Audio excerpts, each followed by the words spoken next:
تاني من محمد طارق اللي كان مكمل في منطقة الجزاء في الضربة الركنية. مش قادر تستحمل لما تدخل شقتك اللي اتأدب.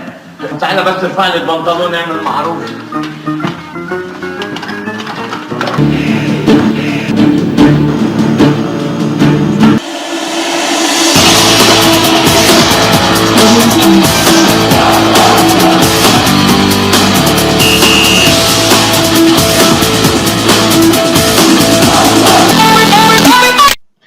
أهلا بكم أعزائي المشاهدين والمتابعين لقنوات ميلا ثابت. وزيزو في كامل تركيزه. عماد بيحاول يأثر على زيزو، لكن زيزو في كامل تركيزه وبرجله اليمين والعارضة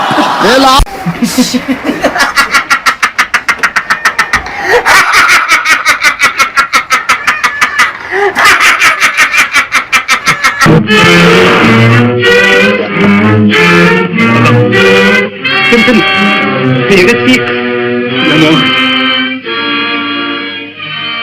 مش انت يا فالح. والله العظيم.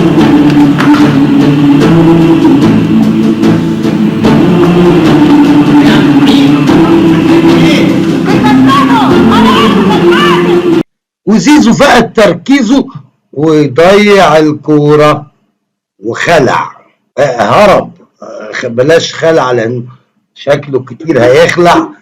وبعدين نبص طيب للمعلق الظريف اللي هو عايز يصور لك ان الزمالك بيتلغي له اهداف. شوف يا جدع، الزمالك بيتلغي له اهداف. الزمالك بعد ما الزمالك اتلغى له هدف واهدى ضربة جزاء من دقائق قليلة جدا لتنقلب الامور رأسا على عقب.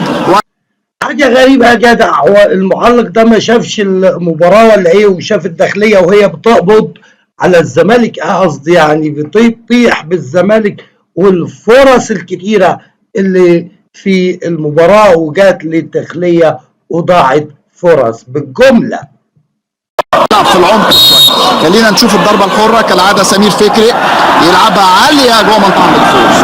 وليد مصطفى بشماله عالية مش ممكن سمير ويحطها تاني وليد وصبحي. يا صبحي هي انفراد وحسام عبد المجيد على حدود منطقة الجزاء. محمود طلعت خد القرار، ولد رشيد ياخدها وينفرد ويضيع. 8-2 في الركنيات، تامن ضربة ركنية لفريق الداخلية. عالية وصبحي عبد الرشيد مش ممكن.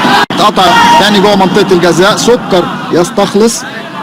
يعني الداخليه كانت مقطعه الزمالك في الشوط الاول والشوط الثاني، ودفاع الزمالك يشكر، شالوا اعباء كتيره. يعني سكر الدفاع كان سكر، يعني حاتم سكر وحسام عبد المجيد يطلع ومش عارف مين. يعني كان في مهزله يا راجل. كتر خيرهم، ربنا يكون في عونهم. لو سمحت تعبان شويه ممكن تسنده معايا؟ سيبهولي يا ابني انا اللي هطلعه. كتر الف خيرك، كتر الف خير. تعالى يا حبيبي. ولو رجعنا نشوف الهدف اللي اتلغى للزمالك هنلاقي ان حمل الرايه، رفع الرايه من بدري، من قبل ما حتى سيف الجزيري يحرز الهدف. يعني المفروض يوقف الماتش على تسلل وتحسب تسلل قبل ما تدخل الكوره الشبكه ونقول هدف ملغي ولا مش هدف ملغي. يا ولد سيف التسلل. ولو رجعنا لضربه الجزاء اللي اتحسبت لنادي الزمالك، اللي هو كان زيزو فقد تركيزه، خبطت في العارضه. ما فيش حد قال على اللعبه دي انها فاول لصالح الداخليه قبل ما تحصل العرقله في داخل منطقه الجزاء وتتحسب ضربه جزاء.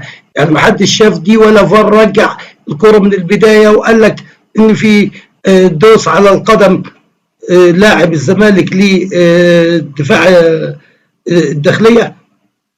يعني كمان ضربه جزاء، الراجل عمل اللي عليه وحسب لكم ضربه جزاء، مش ذنبه بقى انكم انتوا ضيعتوها. ولو تكلمنا برضو على هدف السرقه اللي هو ايه، اخطف واجري اللي جابه الزمالك. يعني الراجل ما فيش حد استدعى حكم المباراه ولا الفار اتكلم ولا قال لك الكره من مكانها ولا الكره ثابته ولا مش ثابته وبتجري في وسط الزحمه كده وبتتلعب علشان يخطف الهدف. اخطف ويجري. كريم بيقول ان في دفعه من مصطفى لكن اتلعبت بسرعه. شيكا والمنطقه خطيره جدا.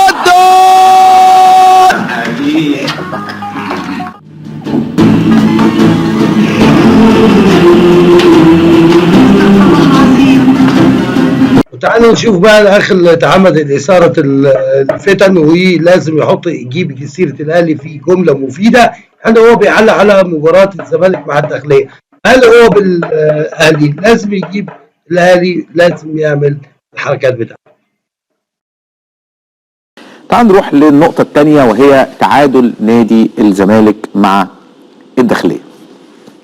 تعادل فريق الزمالك مع الداخلية مش هي القصة المرعبة يعني او المشكلة الكبرى يعني، بدليل ان الداخلية عمل ماتشات كويسة جدا وقدر انه يرجع في اكثر من لقاء. لسه الماتش اللي قبليه مع النادي المصري استطاع ان يعود بضربة جزاء برضه قبل كده في بداية الدور الثاني، اعتقد تعادل مع النادي الاهلي وهو مطرود منه واحد بيلعب 10 لعيبة. اذا فريق الداخلية عنده مقومات. يعني في الاخر احب اقول له انك انت ما تقارنش مباراه الاهلي مع الداخليه اللي هو كان فيها برضه اخطاء تحكيميه ضد النادي الاهلي، وكمان مباراه الزمالك اللي هو الداخليه اصلا تسيدت المباراه، وزي ما شفنا الفرص الكتيره اللي ضايعه واللي هي برضه اخطاء تحكيميه تعتبر برضه في صف النادي الزمالك وحاجات كتيرة في المباراة دي. لكن المهم ننتهي بأن الداخلية كانت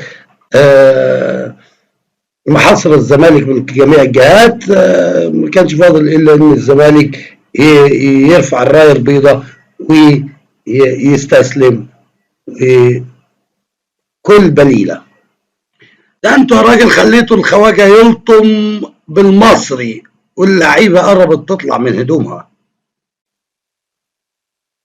برضو في النهاية ما ننساش السبسكرايب والشير واللايك لو عجبك الفيديو، وكمان يبقى الأهلي منتصرا والأهلي فوق الجميع.